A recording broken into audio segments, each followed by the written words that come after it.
15 വർഷം കഴിഞ്ഞിട്ടല്ലേ പിന്നീട് പഠിക്കുന്നത്. അതെ അതെ. അപ്പൊ ഒരു ഭയം ഉണ്ടാവില്ലേ, പഠിക്കാൻ പറ്റുമോ, എന്നെ കൂടെ താങ്ങുമോ, ഇത് പൂർത്തീകരിക്കാൻ പറ്റുമോ, അങ്ങനത്തെ കുറെ ഡൗട്ട് ഉണ്ടാവില്ലേ?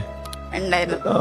പഠിച്ചു കഴിഞ്ഞപ്പോ എന്താ ഫീൽ ചെയ്ത്? അങ്ങനെ ഓ എന്താ പറയാ, നമ്മളെ അതേ ഫീൽ സാധ്യമാവെന്ന് തോന്നിയാ ജോയിൻ ചെയ്ത് ക്ലാസ് ഒക്കെ തുടങ്ങിയ സമയത്ത്? അതെ, നമ്മളിപ്പോ പണ്ട് എങ്ങനെയാണോ നമ്മളെ ലൈഫ് കൊണ്ടുപോയിട്ടുള്ള, പഠിക്കുന്ന സമയത്ത് സ്റ്റുഡന്റ് ആയിട്ട് ഇരിക്കുന്ന സമയത്ത് എങ്ങനെയാണോ കൊണ്ടുപോയത് അതേ ലെവലിലായിരുന്നു കൊണ്ടുപോയിട്ടുള്ളത്.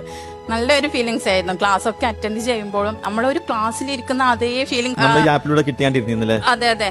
പിന്നെ എന്നോടൊക്കെ ചോദിക്കും, എന്റെ മക്കൾ ഉമ്മ സ്റ്റുഡന്റ് ആയപ്പോഴും പറഞ്ഞ അങ്ങനെ പഠിക്കുന്നതിന് നമുക്ക് ഏജ് ലിമിറ്റ് ഇല്ലാന്ന് ഇപ്പോഴും മനസ്സിലായി.